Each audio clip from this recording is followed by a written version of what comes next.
오늘 지금 여기 참석하신 분 중에 진짜 최고령 나이가 되실 것 같아서 여러분께 좀 소개를 해드리고 싶어요. 아마 제가 공부하는 학생들 중에서 제일 나이가 많을 것 같은데 80이 넘으셨어요. 80이. 정말 쉬운 일이 아니잖아요. 80이 돼서 공부를 하시는 거예요. 젊으신가요? 와, 이거. 실무 상담, 실제 상담, 현장 상담이 되려면 추구하는 목표가 소위 완전한 치유를 추구해야 된다. 그걸 첫 조건으로 말씀드리고 싶어요. 상담을 할 때 이 상담자의 시각이 문제가 해결이 이게 될까? 또는 되는 부분은 아직 자신이 없어? 이렇게 상담을 하는 경우가 그 자신감이 있고 치유가 뭔지를 알고 그렇게 인도하는 것은 이 상담자의 역할이 상당히 중요하게 작용해요. 하다가 많은 논쟁도 벌어질 수도 있고 궁금한 점들을 인도를 할 때 사실은 저도 상담을 해서 해결이 될지 안 될지 솔직히 저도 잘 모릅니다라고 하잖아요. 그러면 이게 현실 어떤 영향을 가게 될까요? 상담이 그 수준에 끝이는 거예요. 우리가 그거에 대한 것을 눈을 뜨셔야 된다. 그러면 우리가 배우는 목표가 어느 수준의 목표를 갖고 배우는 일이 가장 이상적이고 올바를까라는 점이거든요. 여기에서의 답은 이상적인 치유 또는 완전한 치유를 배웠다. 완전한 치유를 인도할 수 있다. 그것으로 우리는 훈련하고 배웠다 하지 않습니까? 그것이 퍼펙트, 완벽한 답이다라고 말씀드리고 싶어요. 저는 과감히 어떻게 말씀을 드리고 싶으냐면 현장 상담, 실무 상담이 되려면 첫째 목표가 완벽한 치유, 완전한 치유가 돼야 된다. 이렇게 말씀을 드리고 싶은 거죠. 치유, 완전한 치유에 대한 그 개념 정리는 이해가 되셨죠? 네. 할 수만 있으면은 그렇게 목표 또는 그러한 정립을 하고 우리가 연구하고 개발을 하는 자세로 계속 임해야 된다. 이 말씀입니다. 두 번째는 어떤 조건을 또 생각할 수 있을까요? 진정한 실무 상담, 우리가 자신이 있는 상담을 하려고 치면은 두 번째 조건을 한번 생각해 보면요. 저는 이 두 번째 조건을 눈을 뜨고 하는 모든 상담 방법과 눈을 감고 하는 모든 상담 방법을 통합해야 되는 그런 통합 작업을 해야 된다. 이 말씀을 드리고 싶습니다. 전번에 이걸 말씀을 제가 드렸지 않습니까? 이게 왜 중요하냐면 결국은 심리 상담이나 심리 치료가 어떤 일을 하며 어떤 영역까지가 그 심리 상담과 심리 치료를 하는가에 대한 내용이거든요. 그런데 흔히 우리 심리 상담, 심리 치료를 얘기를 하면 치료 기법이나 많은 상담 기법들을 배우시잖아요. 이 모든 배운 게 우리 선생님들이 눈을 뜨고는 상담 방법만이 전부인 걸로 알고 계시는 걸 발견한 거예요. 그러면 심리 상담과 심리 치료가 원래 자신이 해야 되는 반쪽짜리 일밖에 못하는 거예요. 심리 상담과 심리 치료가 눈을 뜨고는 모든 상담 방법이고 눈을 감고는 상담 방법 두 개를 다 합쳐서 우리가 원래 심리 상담과 심리 치료라고 얘기를 해야 되는데 그냥 어떻게 배우다 보니까 그냥 눈 뜨고 보통 대화를 하잖아요. 보통 그 형태가 상담의 전부인 줄 알고들 잊고 계시는데 그렇게 이해하시게 되면은 실무 상담을 하는데 굉장히 어려움을 겪게 된다. 그러면 원래 심리 상담과 심리 치료를 저희가 전공으로 했다면 눈을 뜨고는 상담 방법의 최소한 거기에 특징, 그다음 눈을 감고 하는 상담 방법의 특징, 그건 무엇이고 어떤 장단점이 있고 이 부분들이 어떤 의미가 있는 이걸 전부 다 좀 파악하고 계셔야 된다는 거예요. 그 어느 분은 제가 눈을 감고 하는 상담 방법을 얘기하면 심리 상담, 심리 치료에서 그런 게 있나까지 할 정도로 도외시거나 모르는 분이 허다해요, 지금. 그 전번에 제가 예를 들어줬잖아요. 눈을 감고는 상담 방법 예를 들었잖아요. 어떤 거였죠? 예를 들어 자유현상법 있죠. 자유현상법은 아주 유명해요. 이 프로이드의 자유현상법은 우리가 정신분석과 무의식 공부는 엄청 하는데 자유현상법 테크닉에 대해서는 배운 분이 거의 없어요. 그리고 그것이 무슨 의미가 있는가를 잘 이해도 못하시는 분이 있는데 정신분석은 눈을 감고 분석하는 방법이에요. 그래서 그 자유현상법이 유명해요. 그러면 자유현상법을 아는 것도 대단한 일인데 이 자유현상법이 어떤 특징, 왜 하느냐를 또 아셔야 되잖아요. 자, 그러면 벌써 무의식 얘기 또는 과거 얘기 나오잖아요. 그럼 과거, 무의식, 우리가 흔히 또 내면 또는 내적인 것, 그런 부분을 다루려고 할 때는 반드시 눈을 감고 들어요. 눈을 감고 그 하는 방법이 배운 부분이 막상 현장에 가게 되면 대화로 이전하는데 바빠 다. 그리고 그렇게 대화로 하게 되면 한계를 느끼게 됐을 때 많은 상담자분들이 어떤 방식을 취하게 되냐면 그러지 말고 과거 얘기를 한번 해보세요. 그러면 어떤 분이 좀 눈을 뜨고 대화를 하다가 과거 얘기를 꺼내잖아요. 이건 어떤 의미고 이건 어떤 상담 방법이라고 우리가 이해해야 될까요? 내면, 무의식, 내적인 거 있죠. 그 부분을 상담해서 다룰까요? 지금 뭐 문제 있으면 그 문제 듣고 코치하고 이렇게 해결한도 이렇게 제안하고 이렇게도 상담이 될 텐데 과거 얘기를 왜 꺼내야 돼? 갑자기. 원인 제공이 원인이라고 말씀하셨다면 좀 이해가 가잖아요. 그러면 왜 원인을 우리가 다뤄야 될까요? 상담을 하는데 문제에 대해서 어떤 영향을 끼쳤는가 보려면 원인을 알아야 되잖아요.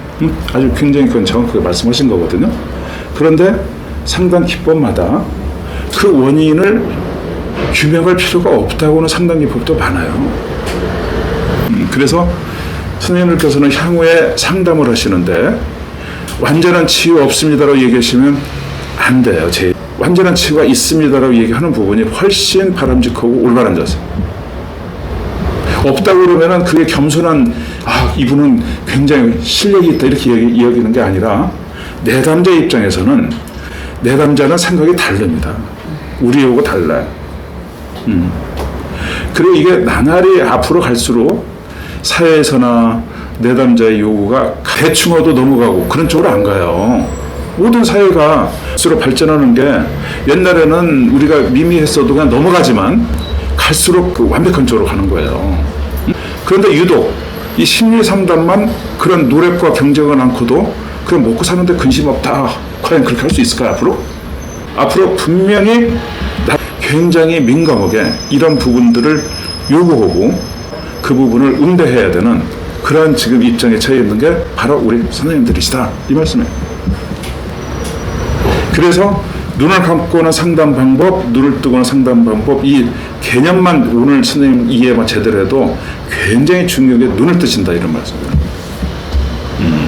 자, 완벽한 치유를 그것도 아신 것도 굉장히 중요한 건데 지금 눈을 뜨고 하는 상담 방법, 눈을 감고 하는 상담 방법 이 두 가지를 통합해야 되는 작업을 숙지하시고 공부하셔야 된다. 우리가 무의식만을 위해서 이 분석하고 이 내적인 것을 추구하고 그게 아니고 눈을 감은 상태에서는 모든 상담 방법의 존재 그렇게 해야 되는 이유를 다 숙지하고 계셔야 된다. 이 말씀이 될 것 같습니다. 세 번째 조건은 또 뭐가 있을까요? 진정한 실무 상담, 제대로 된 그 상담을 하시려면은 알아야 되는 조건 세 번째입니다. 벌써 1번, 2번 조건을 들어보면 상당히 심상치 않은 수준이잖아요. 그죠? 완벽한 치유라는 것도 상당히 높은 수준이고, 그리고 눈을 감고는 상담 방법, 눈을 뜨고는 상담 방법을 모두 통합해서 아우러져야 되는 어떤 상담 방법을 우리가 통합해야 된다고 하는 말씀이요. 이쯤 되면은 세 번째는 뭐냐면 통합 심리 상담과 통합 심리 치료라는 개념입니다. 결과적으로 완벽한 치유를 우리가 지향하고 눈을 감고는 모든 상담과 눈을 뜨고 하는 모든 상담을 통합해서 저희가 전체를 다 조망하게 되시잖아요. 그러면 모든 심리 상담과 심리 치료를 통합한 수준이에요. 알고 보면 우리가 최종적으로 가는 목표가 그거예요. 그러면 명칭이라도 우리가 알고 있어야 돼. 우리가 노력하는 부분은 통합심리상담을 배우는 시대가 왔구나라는 거죠. 지금까지 소개하는 많은 치료기법, 상담기법도 개인의 정신건강, 사회의 정신건강에 상당히 활동도 하고 도움이 됐으나 모든 그동안의 기존의 상담 방법, 기법들은 부분에 다루는 것에 그치는 걸로 이해했습니다. 모든 이해가 없어요. 정신분석을 해도 행동치료를 얘기를 해도 인지치료를 해도 게슈탈트를 하든 뭐든 이것의 특성상 우리가 이거 완벽하다라고 내세우면 아무것도 없어요. 그동안. 이렇게 하면은 이런 부분으로 해결된다라고 조심스럽게 아니면 겸손하게 아니면 어떤 중요한 부분만을 강조한 셈이에요. 인지치료는 인지를 고쳐야 된다는 걸 강조한 거고 정신분석은 내면을 고쳐야 된다는 걸 강조한 거고 이해되셨죠? 뭐 게슈탈트라 하게 되면은 무슨 뭐 그게 원래 뜻이 형태라는 뜻이거든요. 보여지는 모습을 고치면 뭐 이렇게 다들 포인트는 얘기를 하시는데 이게 완벽한 치유를 딱 노골적으로나 공식적으로 하는 건 아니었단 말이에요. 자, 그래서 우리가 실제 상담 필드에 나가시잖아요. 그러면 스님들께서는 특별히 지금 어떤 훈련, 어떤 교육을 받지 않으면 어떻게 상담하시려는 것을 저희가 바로 상상할 수 있어요. 그냥 가까운 예를 들어보자고요. 우리가 바로 필드에서 상담을 하시잖아요. 첫 회기 어떻게 진행할까? 예를 들면 그 흐름이 어떻게 진행이 될까요? 상담이? 자기 스타일을 한번 조금 상상하고 한번 말씀해 보시면. 어떤 문제에 어려움이 있으세요? 네, 오케이. 그러면 이제 그냥 원칙적으로 뭐 이런 문제가 있다라고 이제 얘기를 하겠죠. 다 충분히 들었어요. 그리고 내담자는 정말 성실하게 다 얘기를 했어요. 그리고 나서 그 다음에 해결해 드리겠습니다. 해결해 드리겠습니다라고. 네. 그러면 내담자가 네 감사합니다 하겠죠. 그죠? 그 내담자에게 맞는 상담 기법을 상담자가 소개를 하고 그러니까 그걸 한번 해보세요. 그럼 내담자한테 어떻게 소개하는지. 주호서. 근데 잠깐만 두 가지 말씀드릴게요. 지금 주호소는 문제가 아까 뭡니까라고 해서 내담자 자신이 심혈을 기울여서 다 얘기를 했잖아요. 그럼 뭐 해 다뤄야 돼? 내담자가 얘기했다 치더라도 상담자는 그렇게 딱 집어서 뭐가 문제인 것 같다라고 나름대로 정리를 해줘야 되지 않아요? 예를 들면 어떻게? 당신의 문제는 불안이다, 뭐 염려다, 아니면 증오다 이렇게 그래서 뭔가 일단 요약시켜주고 내담자도 그걸 인지하고 그거에 맞는 상담 기법이나 프로그램을 안내를 해줘야 되잖아요. 당신 문제는 불안이다 하고 그다음에 어떻게 안내? 검사를 해야 된다니까요. 검사님. 아니 검사는 또 내가 말씀드릴게요. 여기서 이제 검사를 한다는 것은 말 그대로 심리 검사예요, 그죠? 자, 심리 검사는 왜 하죠? 잠깐요. 여기 이분이 말씀하신 다음에 그 다음에 검사로 아니 어떤 문제인지 검사로 해보겠습니다. 이렇게 두 번째로 들어가야 됩니다. 그 문제를 객관화시키기 위해서 그리고 도표든 숫자든 모양이든 도표화해서 내담자를 보여주고 당신의 문제가 이러이러한 포인트가 있다. 그래서 이렇게 알려주는. 그러니까 그걸 위해서 심리 검사를 한다 그 얘기죠. 네. 두 번째. 오케이. 그럼 그거 하고 난 다음에는 어떻게 해? 해석을 해주고. 아니 어떤 해석도 하고 풍부하게 하고 막 알차게 했어. 네. 하고 난 큰 것만 얘기해 보자. 그 다음엔 물론으로 들어가야 되는데. 응?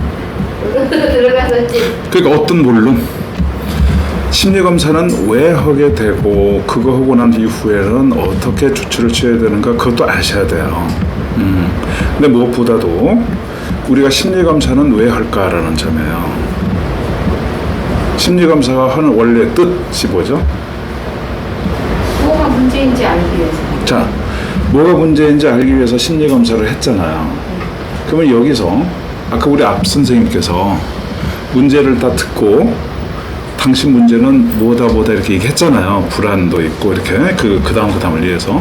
그러면 상담자가 한 얘기의 내용과 심리 검사에서 나온 결과하고 두 개를 어떻게 소화해야 될까요?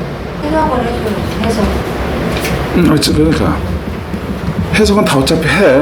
검사 나온 걸 다 해석을 하고 거기 검사에서 이렇게 문제가 뭐다. 그리고 상담자가 얘기를 듣고 내담자 얘기 듣고 당신 문제는 이거다 또 이렇게 얘기를 해. 이 두 개를 어떻게 소화해야 되느냐라는 거예요. 내담자가 얘기하는 데는 좀 표면적으로 보시는 거고 심리검사는 좀 이면적인 거를 이렇게 개발하시는 것이 이렇게 나오는 거고요. 검사는 참고일 뿐이다라고 얘기해줘야 됩니다. 참고일 뿐이다. 오케이. 그걸 다른 분 동의하세요? 참고로 하는 것이다라는 거?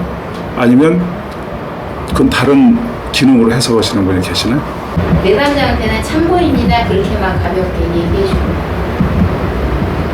일단은 심리 검사를 어떤 기능 어떻게 우리 선생님들이 각각 이해하고 배우셨던 간에 상관없이 이걸 할 때는 분명히 이것을 하는 이 근거 또는 해야 되는 취지를 상담자가 정확하게 그걸 입장을 밝히셔야 돼요. 왜냐하면 책임이 오로지 상담자한테 있어요. 이 심리검사를 진행하는 건 내담자는 그거 해주세요 안 해주세요 그런 얘기도 없고 상담자가 다 알아서 했기 때문에 실제 상담에서는 심리검사를 하고 하는 것이 괜찮은 방법인지 하지 않고 상담자가 자기가 배운 훈련으로 문제를 하나하나를 조목조목 짚어서 뭐 어떤 식으로 핸들링하면서 하는 부분이 정서가 좋은지 이 부분이 애매할 수 있어요. 심리검사는 상담자가 주관적으로 선택한 행위일 뿐이지 거기에 어떤 더 다른 뜻은 없어요. 왜냐하면 그거 없이 상담을 하느냐 그걸 끼워서 하느냐 둘 중 하나인 것 뿐이에요. 그걸 상담자는 택한 거예요. 심리검사를 하는 것이 뭔가 더 의미가 있을 때 하는 거고 하지 않게 되는 경우는 묵시적으로 뭐가 내포된다면 내가 진단하고 하겠다는 뜻이 내포된 거예요. 상담자가. 근데 내가 않고 심리검사의 도움과 심리검사의 의미가 크다라고 하니까 제공한 거라. 이 두 가지만 주는 거예요.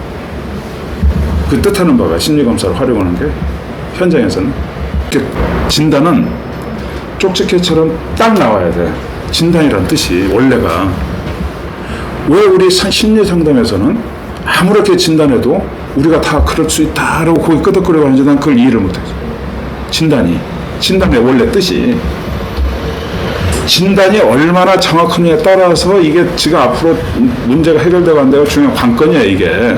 참고로 대화하기 위해서 지금 이 진단하는 멘트라는 게 아니라니까요. 상담자가 본인이 얘기를 이미 꺼냈잖아요. 당신 문제는 지금 조울증 초기야 뭐 불안증이라고 했잖아요. 여기서 끝나지 않아요 이게. 이 한 말이 의미가 상담자 생각한 거와 달라요 지금. 어떤 점에서 왜 다를까요? 많은 상담자가 배워서 그 말을 쓰긴 하는데 이것이 그 다음에 오는 어떤 중요성과 책임성을 잘 몰라서 얘기를 좀 하시는 것 같아요. 제가 볼 때는. 왜냐하면 진단을 내리시잖아요. 그러면 그 진단한 것을 상담자가 고쳐줘야 돼요. 이 원리가. 내담자는 모르고 있어도 그런 원리를 알고 계셔야 돼 지금. 진단을 하고 나면 그 다음에 무책임이 아니라 참고로 그렇게 알고 계셔라 상담을 그렇게 할 수가 없어요. 여기서 현실적으로는 내가 내리고 진단한 부분을 해결하고자 하는 것을 철저히 만약에 안 배우셨잖아요. 그러면 그 다음 치료하는 거 없이 그냥 대화 위주로 그 다음 상담 왔어도 이런저런 주제로 얘기하고 가게 돼 있다고. 왜? 내가 얘기한 걸 이것을 그 다음에 치료 선 얘기가 아닌 경우는 진단이 내려졌으면 선생님들께서 앞으로 우리가 배워야 될 영역이 진단한 내용을 해결하는 방법을 무조건 배우셔야 돼요. 원칙은. 그렇지 않고는 말씀을 팍팍 하시면 안 돼. 내담자 입장으로 한번 생각해. 문제라고 딱 얘기를 했는데 그 다음부터는 상담자가 별로 특별히 하는 일도 없고 이런 얘기 저런 얘기 계속 가산담이 응? 그러면 알맹이가 빠진 거예요. 진단이라는 뜻은 반드시 진단한 내용을 내가 고쳐주겠습니다. 그걸 고치는 것을 위해서 제가 이렇게 진단하는 겁니다. 그러기 위해서 우리가 진단하지 그냥 딱 듣고 그냥 참고로 얘기해주기 위해서는 그런 역할 때문에 하는 게 아니라는 거예요. 진단 작업은 왜 한다고 제가 지금 계속 얘기하는 거죠? 해결할 필요가 그렇죠. 그럼 뭘 해결해 주는 거예요? 여기서는 선생님들께서는 문제를 해결한다라고 표현하시면 안 돼. 지금 와서는 뭘 얘기를 하셔야 되냐면 진단된 내용을 내가 해결해 준다라고 얘기해 맞지? 진단을 해놓고 문제를 해결해야 되겠습니다라고 이렇게 두루뭉실 그런 원칙으로 가면 안 돼. 그래서 이 진단의 의미가 굉장히 큰 거예요. 실무 상담이 전문성 있고 치유 쪽으로 가고 내담자가 더더욱 믿고 그렇게 좋은 의미 있는 관계를 가면서 이게 상담이 되는 것이지, 이렇게 실제 진단 작업과 해결 작업을 훈련을 해야만이 상담을 인도해요. 그거 지금 이런 말씀을 듣지 않으시거나 해결 작업을 만약에 전혀 훈련 안 하셨잖아요. 못하세요. 아무리 머리가 좋아도 못해. 이건 이 진단 작업과 해결 작업을 한다라고 했을 때 이게 내담자 문제를 해결한다는 뜻이 아니구나라는 점이에요. 정확한 의미는 꼭 기억하세요. 그럼 뭘 해결한다고요? 진단된 내용이에요. 꼭 기억하세요. 그거 정말 중요해요. 자, 이쯤 되면 아까 선생님 거기서 심리 검사를 하셨던 분 있죠. 그분들에게는 지금 이와 같은 원칙으로 봤을 때 좀 더 자신이 불리한 쪽으로 갈까요? 유리한 쪽으로 갈까요? 심리 검사로 쫙 했어. 진단을. 그리고 나면 상담자가 우리는 냉철하게 아까 이렇게 뭐 이렇게 배워서 본인이 알아서 이렇게 막 그다음도 이렇게 세팅도 가는 거고 그걸 않고 마지막 진단을 검사를 의뢰한 거예요. 이해되셨죠? 그럼 이 경우는 아까 본인이 직접 계속 하는 것보다 더 유리해요, 불리해요? 응? 불리하죠. 왜 그러냐면 심리검사는 그 어떤 유형이나 어떤 정보를 주기 위해서 그 검사를 막 연구해서 그걸 활용을 하고 했는데 그것은 그냥 그것만 하라는 것이지 그거 나오면 그 다음에 어떻게 치료라는 것을 뒤에 딱 깔고 한 검사가 아니에요. 참고사항이라는 뜻도 되고 진단하는데 도움이 되려는 용도로 끝나요. 그러면 내가 내 나름대로 그 배우고 훈련한 것을 갖고 진단도 내리고 착착 알아서 가는 거고 옳고 그른 걸 떠나서 이것을 쉽다 싶어서 검사를 딱 해놓고 검사로 나오니까 당신 문제가 이렇게 나왔습니다 하잖아요. 그러고 나서는 이 상담가가 그 다음에 어떻게 인도하는 부분이 더 막막해. 뭐 여기서 뭐 나왔는데 본인도 자기가 이렇게 배웠거나 아니면 분명히 문제가 이거라고 그런 것들까지도 놔두고 심리검사를 하는 것을 더 중요시 여기고 그 얘기를 딱 내담자한테 했어. 검사 나오니까 당신은 이런 문제가 있습니다. 응? 거기까지는 좋아. 그 얘기가 옳고 그른 문제가 아니라고. 그 다음에는 어떻게 수술해야 되냐는 얘기예요, 상담자가.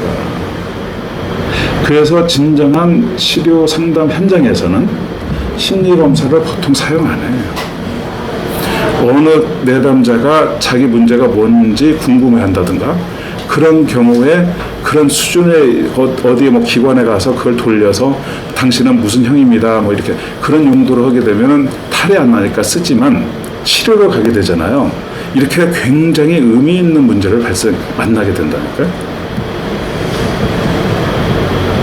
그럼 내담자가 심리 검사로만 받으러 왔냐고요. 막 풍부하게 얘기하고 그 다음 상담 왔을 때도 그 검사 결과만 계속 얘기하잖아요. 그러면 내담자가 원하는 게 지금 그 검사 얘기 들으러 왔냐고요. 아니잖아요. 그건 뭐 엄연한 진리잖아요. 내담자는 항상 어떤 사람? 자기 문제를 해결을 응? 검사가 뭐가 나왔는지 궁금해서 나왔다라고 정의하면 안 돼. 해결하는 쪽을 얼마만큼 내가 혜택을 보거나 갖는가? 대신에 내 쪽으로 눈을 이렇게 뜨고 있지. 내담자가 그런 것들 모르고 그냥 내가 무슨 얘기해도 그냥 따라오겠지. 이건 오산이야. 그렇게 공부하시면 안 돼. 앞으로.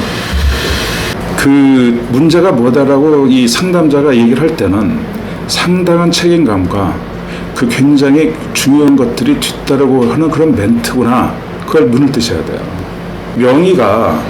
명의라고 하게 되면 여러 증상을 얘기를 했을 때 쭉 검사하고 딱 찍어서 딱 얘기해야 명의잖아요. 그죠?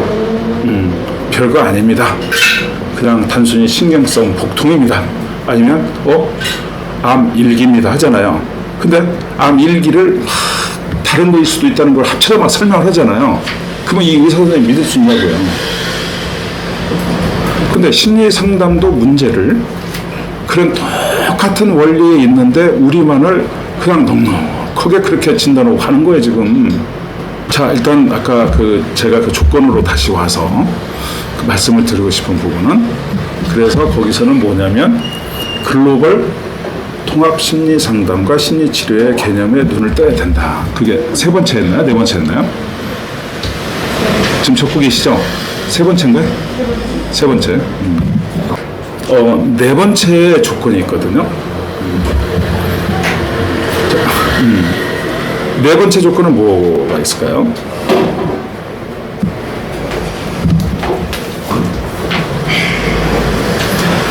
네 번째는요, 아까 얘기했지만 그 완전한 치유, 완벽한 치유, 또 눈을 감고 눈을 뜨고 이런 통합해서 어떤 그런 것들이 다 채워지잖아요. 그렇게 되면 현실적으로 어떤 치료 기법이 탄생돼야 이게 말이 되냐면, 상담 첫 회기부터 그 내담자가 상담을 마칠 때까지 치유 해결, 그때까지 어떤 식의 치료 기법으로 하게 되면 된다라고 하는 이 매뉴얼이 나와야 돼요. 원칙적으로. 그리고 그것만 공부하고 그것만 이렇게 인도를 하면 치유가 착착착 될 수 있는 그런. 마지막으로 그냥 막연히 정신만 우리가 완벽한 걸 치유한다, 인도한다 이게 아니고, 완벽한 치유를 인도를 했으면 현실적으로나 구체적으로 어떠한 그 기준들이 이루어지면 완벽한 치유다라고 하는 구체적인 기준을 우리가 또 알아야 돼요. 그래서 저는 여기서 제 나름대로 또 이걸 연구를 하고 있는데 5가지 기준을 제 나름대로 만들어 봤어요. 그래서 일단 한 가지를 말씀을 드려본다면 이런 식이에요. 내담자가 어떤 문제를 호소하잖아요. 그럼 예컨대 그게 제가 지금 불안합니다라고 소개하잖아요. 그러면 이때 이분의 문제에 대한 완벽한 치유의 기준이 뭘까요? 라는 뜻이거든요. 그때 아까 선생님께서는 일상복귀라고 얘기를 하셨어요. 저는 그것보다 조금 더 구체적이고 조금 더 의미가 있는 걸로 저는 생각을 해봤는데, 예를 들어 불안하다고 할 때 완벽한 치유를 했으면 이 사람이 어떻게 변하느냐라는 공부예요.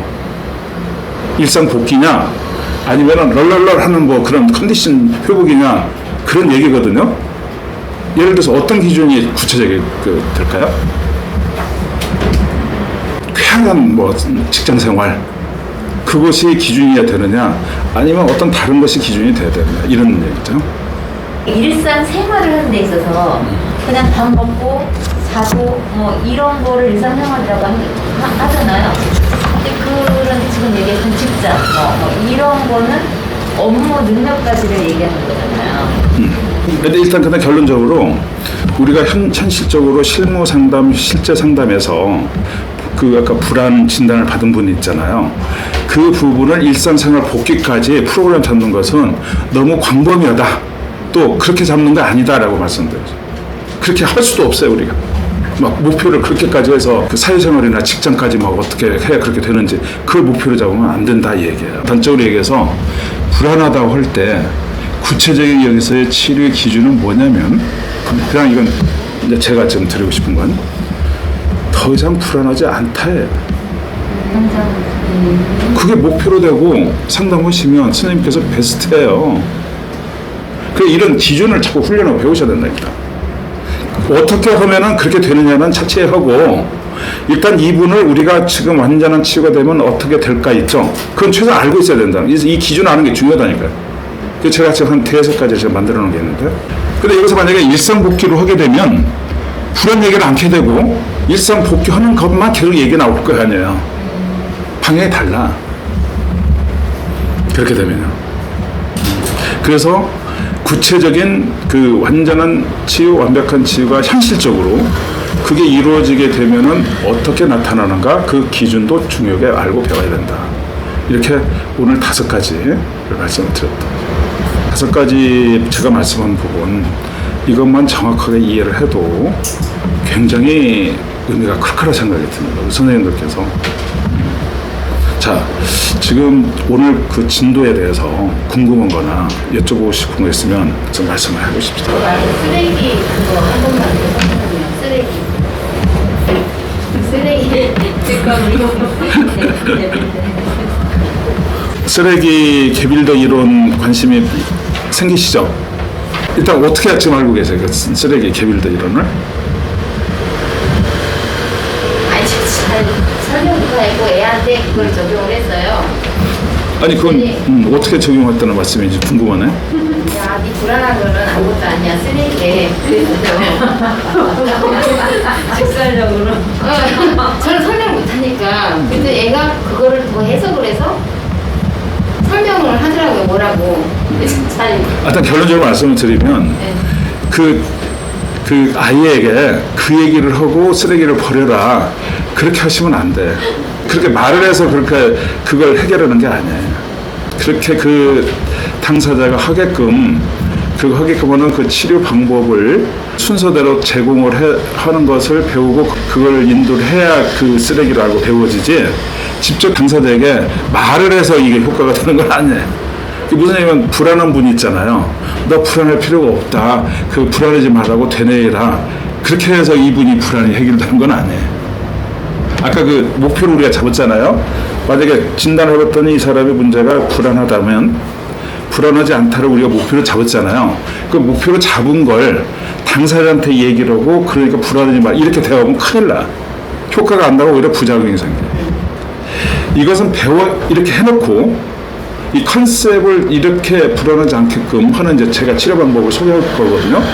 그것을 숙지하고 배우고 훈련하셔서 이분을 불안하지 않게끔 이제 만드는 걸 득도를 해야 되는 것이지 오늘 얘기 듣고 이제 불안하지 않다고 전달하면 그렇게 저는 그게 아니지. 오히려 그 신뢰를 잃을 수 있어요. 그리고 직접 문제를 하지 말으라고 막 계속 하면은 저분이 상담 선생님인지 무슨 도덕 선생님인지 교육 선생님인지 이렇게 또 반감이 갈 수도 있고. 이게 우리가 전문가가 컨셉으로 알고 배워야 되는 훈련이라니까요, 지금. 우리가 배워야 되는 내용을 내담자한테 발설하면 안 돼. 이건 내용이 내담자가 들어서도 그게 아니에요. 어떤 단계별로 얘기를 하자고. 일단 그 치료 방법에 들어가야만이 선생님들이 많이 이해가 되실 것 같은데 오늘 키포인트는 진단 작업과 해결 작업이 있잖아요. 거기에서 해결 작업이 뭐다라고 할 때 내담자 문제도 이렇게 얘기하면 안 된다는 거. 진단한 내용을 해결해야 되는 거고라는 거고 더 정확하게 말씀을 드리게 되면은 내가 진단한 내용을 해결하는 거죠. 그게 굉장히 중요해요.